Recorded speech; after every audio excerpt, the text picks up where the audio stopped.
These are delicious. I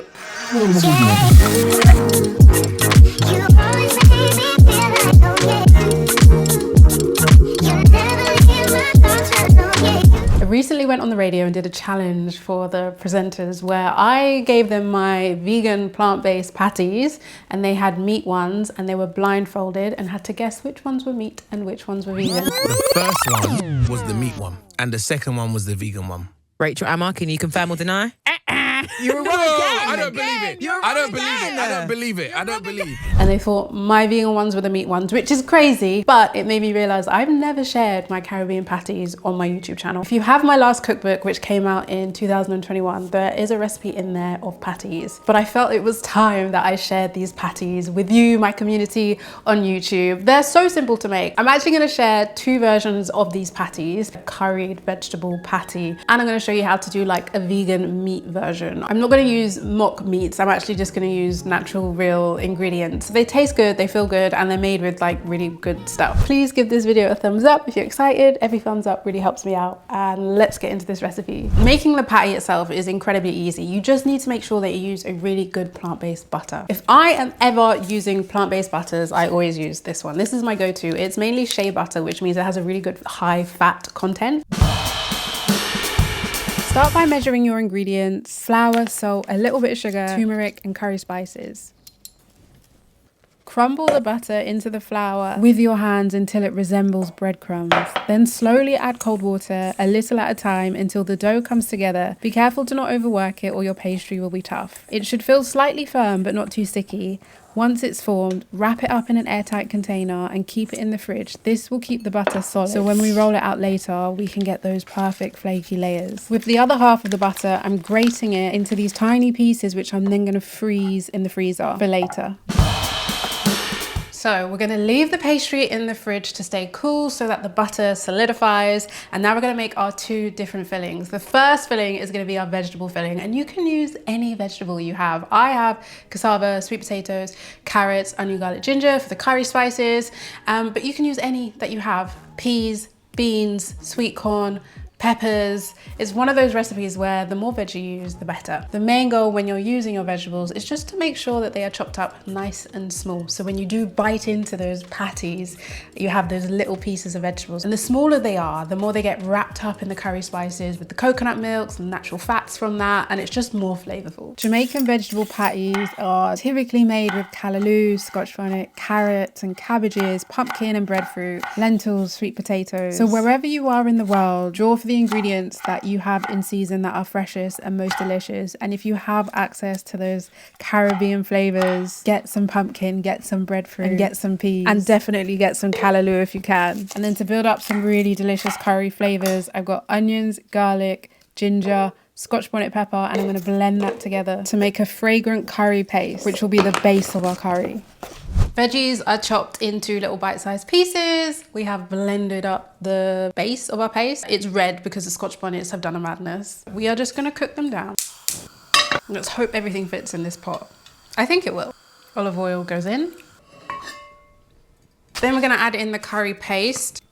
Smells spicy. As well as having the root vegetables, I've also got some jackfruit. This will just add that kind of nice stringy texture in it, so it's kind of like meaty but not meaty. Now we're going to bloom our spices in some oil. So I've got coriander, allspice, cumin, fenugreek, ground mustard seeds, and ground thyme. Let the spices become fragrant. Add in the curry paste and just keep cooking this down until it starts to stick to the pan to bring out the best of the flavors. Pour in the coconut milk, bring it up to a boil. This helps emulsify the fats, creating that silky rich sauce. Then add in your vegetables and give it a really good mix to combine.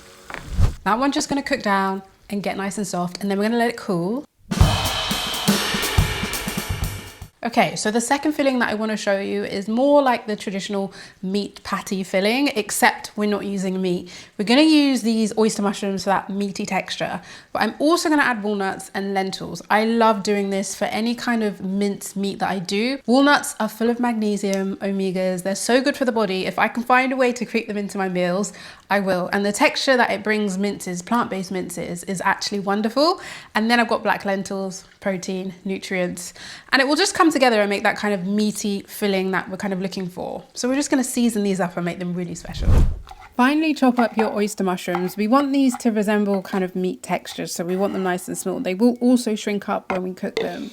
And then just a small handful of walnuts, blended until ground. Didn't use the walnuts on the radio because I knew that would be a massive giveaway, but I do normally add them. They are absolutely delicious and have so many nutritional benefits. But equally, if you have a nut allergy, you don't actually have to add them. You can skip them. Just add a few more mushrooms. Then prep your onions, spring onions, ginger and garlic. We first want to brown off our oyster mushrooms. We want them to release their liquid, their water, and start to get a brown colour on them. For spices, I've got allspice, of course, cloves, cinnamon and a little bit of nutmeg. You can also use a generic dry jerk spice rub. I've got some fresh thyme in there too. And once everything has browned, I add in the ginger and the garlic because I don't want these to burn. To get that nice rich colour, we're using dark soy sauce, a little bit of vinegar to balance that umami flavour, Scotch bonnet of course, and then season with salt to taste and give it a good mix. This is tasting incredible as it is. The oyster mushrooms just make it so much more meatier than if you just had like walnuts. You can do a plant-based mince from the supermarket, but I just feel like doing these natural flavors with mushrooms and walnuts and lentils. It's just a lot fresher, a lot more natural, and it's nicer on your tummy, and it's got a lot more fibers and gut fibers to feed your gut bacteria. So I am all for this little concoction as a mince, and it honestly tastes so delicious. So to thicken it up a little bit so that you get that, I don't know what you call it, but in a patty, you know, you squeeze it a little bit and it's like juicy. We're gonna use some bread. I'm literally just gonna blend the bread and water. For the curried one, instead of using bread to thicken it up, I'm just gonna blend some of the curry. The white potatoes, the sweet potatoes, they are all starchy. So if you just blend a spoonful of that with a bit of water, mix it round, it will thicken everything up. So for this one, we'll do the bread, and that one we'll just use what we have, the natural starches. It looks a bit, you know, suspect, but it just helps bring everything together. I'm adding cooked beluga lentils. These are black. I didn't add these for the radio again because I thought that would be a giveaway, but they're great for nutrition. They're delicious. Then for the curry, a couple of spoons and water, and mix it in, and again we get a really luxurious creamy kind of consistency.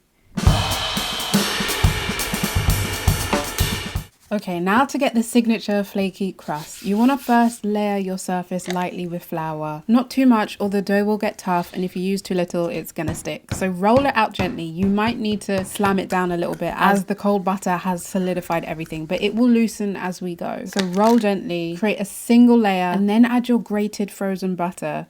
This trick keeps the layers distinct for max flakiness. Fold it over like a letter and roll it again. And you just have to repeat this process at least 3 times. And this is what gives it those crispy, buttery layers. If at any point the dough gets too soft, pop it back in the fridge. Keeping it cold is the only way to keep the layers separate and flaky. Once it's all rolled out, I put it back in the fridge for at least half an hour. I've got a really large bowl which I'm going to use to trace the patty. Then I've got my pizza slicer to cut around it, but you could use a knife. Roll it out as flat as I can, and then I place the filling in the center, fold it over, then use a fork to go around the edges to close the patty. Add the bowl on top, use a carving knife or a pizza slice to trace around it. Pop the fork down the middle to create a hole.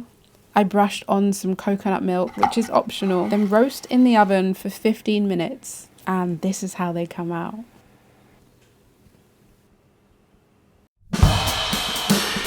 Patties are buttery, rich and filling, and there's nothing I love more than pairing them with some light citrusy salads. It's orange season, so best believe we're making an orange fennel salad with avocado. First, just slicing up my oranges and eating them because they were so juicy and delicious. And then I have a fennel, and I'm just gonna lightly, as well as some red onions, finely sliced. To bring out the flavors, I'm gonna make a dressing with fresh lime juice, salt, olive oil, lots and lots of orange zest, and mix that through with the sliced fennel and the sliced onions. They begin to wilt, they absorb all the flavors. It gets juicy, it gets bright, it gets citrusy, and it's the perfect pairing for something like a patty, in my opinion.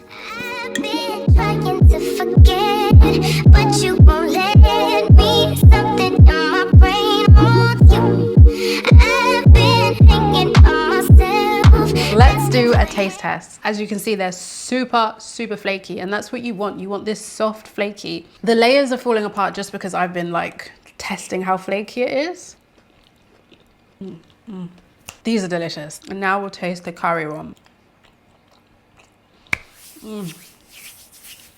I love both of them, just differently. Flaky outer patty is buttery, flaky, soft. just kind of melts in your mouth. And then the filling has got all the spices and the flavor that we've put in there. And it's just so good. And then the curried version, again, it's just delicious. They're both different, but I'm happy to eat either of them anytime, any day of the week, because they are absolutely delicious. Rich, buttery, spiced patty next to like an orange citrus salad.